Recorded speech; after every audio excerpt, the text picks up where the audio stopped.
Bonjour, aujourd'hui je vais vous expliquer comment construire ces petits arbres en bois. Vous allez voir, c'est vraiment simple à construire, puis je vais tout vous expliquer. Il est aussi possible d'adapter les dimensions pour en créer des plus petits ou des plus grands. Puis à la fin du vidéo, j'en ai décoré, puis je vais vous montrer ça. J'ai fait exprès d'utiliser 3 épaisseurs différentes de bois pour vous montrer qu'en coupant les mêmes longueurs de pièces, on est capable quand même de fabriquer notre sapin. J'ai utilisé du tilleul d'1 demi-pouce par 2 pouces et demi, du cèdre rouge de 5/8 par 2 pouces et demi, puis du frêne de 3/4 de pouce par 2 pouces et demi. J'ai même utilisé de la latte de 1 par 3 en épinette pour vous montrer qu'on peut en construire un à moins de 1 $ de bois. On a besoin de 6 longueurs de 6 pouces, une longueur de 6 pouces plus l'épaisseur du bois qu'on utilise. Puis après ça, pour faire la base, c'est une longueur de 12 pouces. Et chaque extrémité de toutes les pièces est coupée en angle de 30 degrés. Je vais décider de tourner votre scie vers la droite. De cette façon, il ne faut quand même pas oublier qu'avant de relever notre lame, il faut attendre qu'elle ait terminé de tourner pour pas qu'il y ait de rejet de pièces de bois. Sinon, on peut tourner du côté gauche. Moi, c'est celle que je préfère pour faire mes coupes. On peut aussi incliner la scie sur le côté. J'ai coupé la latte de 1 par 3 de cette façon-là pour faire l'arbre.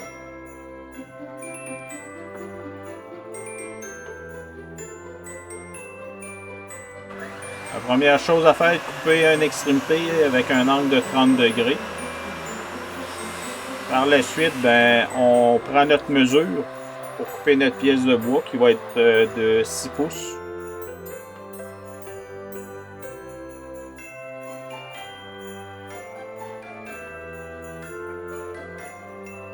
Avec le bloc installé, on est prêt pour faire nos 6 coupes répétitives de 6 pouces.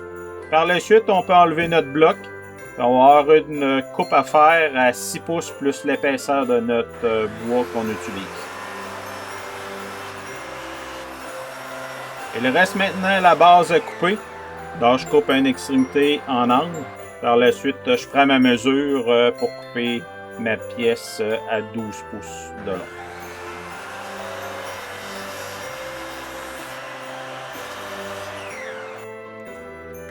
C'est le temps de faire le montage.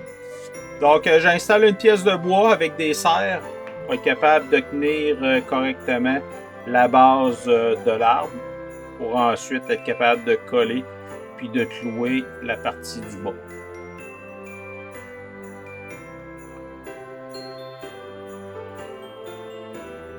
Je mets de la colle sur l'extrémité avant de clouer. Par la suite, j'en mets de l'autre côté aussi, puis je vais clouer de l'autre côté.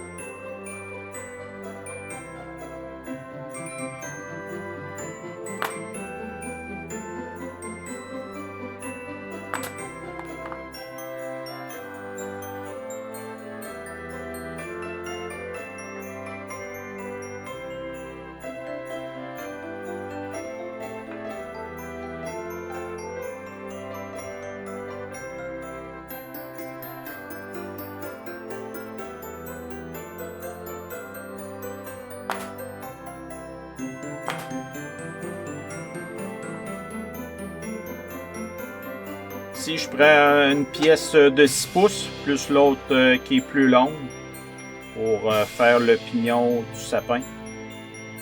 Donc, je positionne les pièces, je mets de la colle, et par la suite, je cloue les deux morceaux ensemble.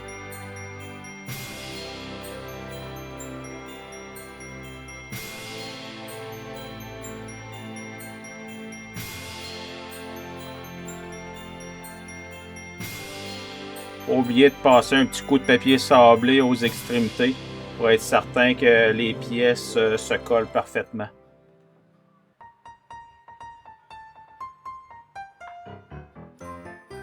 Positionnement de toutes les pièces de notre sapin à sec pour être capable de mesurer la pièce centrale de combien qu'elle va s'entrecroiser avec la base et le pignon.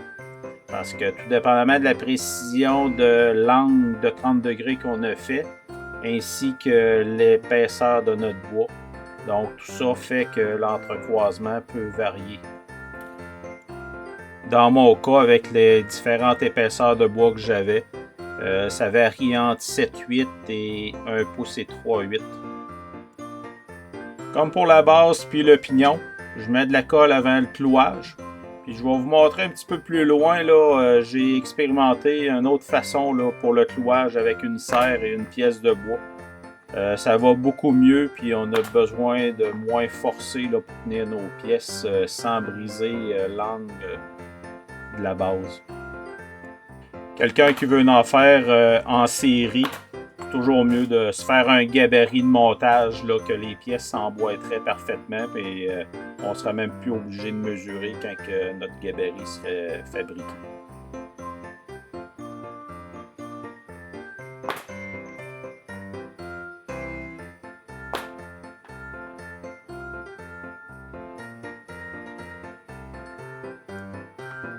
La dernière pièce pour notre sapin, on met de la colle, on met quelques clous, sans oublier de le centrer avec le reste du sapin.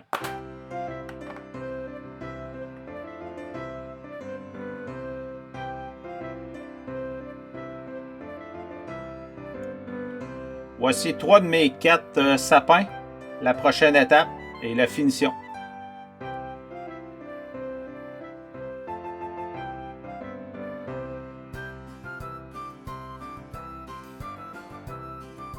Avant la finition, je bouche tous les trous que les clous ont laissés.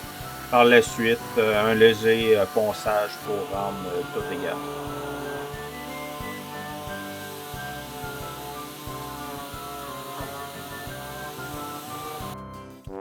Pour un des sapins, j'ai l'intention d'installer un petit kit de lumière que j'ai acheté au Dollarama. Mais je ne veux pas que le module soit apparent. Donc j'ai coupé une pièce de 6 pouces qui est la même que le pied du sapin. Mais les extrémités sont coupées carrées.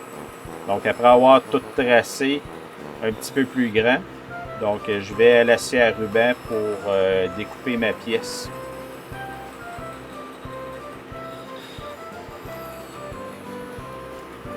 Ici, je n'ai pas besoin vraiment de précision, rendu que le petit module passe. Même si les coupes ne sont pas parfaitement à droite, ça ne paraîtra pas.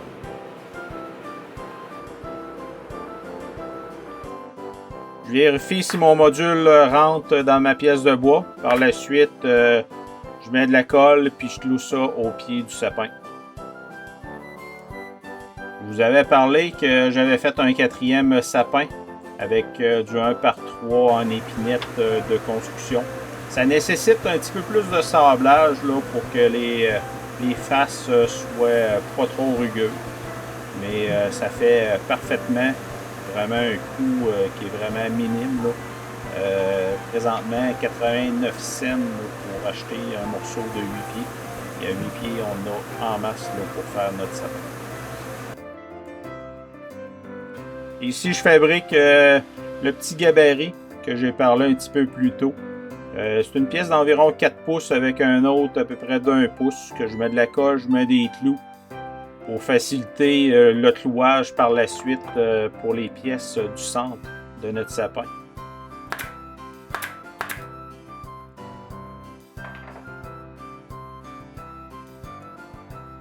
Ici, j'installe le petit gabarit que je viens de fabriquer.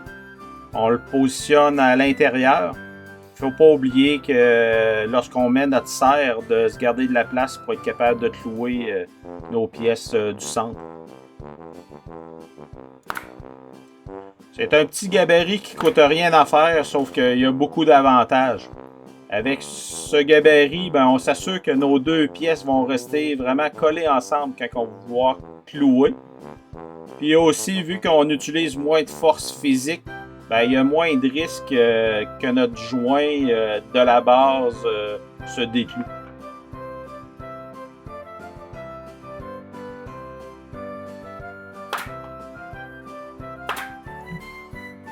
Donc, les sapins, on peut les finir comme qu'on veut. Donc, c'est une question d'imagination puis peut-être de produits qu'on a disponibles. Dans mon cas, j'en ai fait un avec une teinture brune que j'ai verni par la suite. Il y en a un que j'ai peinturé vert. Celui en cèdre, je l'ai laissé naturel juste avec un vernis. Et par la suite, j'en ai peinturé aussi un en blanc.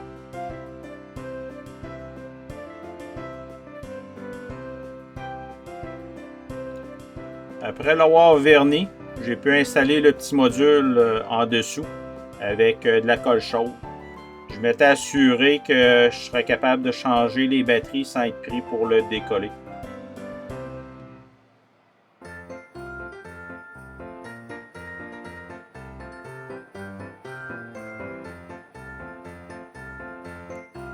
Dites-moi en commentaire celui que vous préférez, le vert, celui-là en cèdre, le blanc ou le brun sans décoration. Je vous laisse en image avec les sapins et leurs décorations. Il y a certaines décorations que j'ai achetées au Dollarama, le reste, j'avais ça sous la main. Je vais laisser en description la marchandise que j'ai achetée. Merci d'avoir écouté la vidéo des arbres de Noël sur la chaîne Stamp Shop.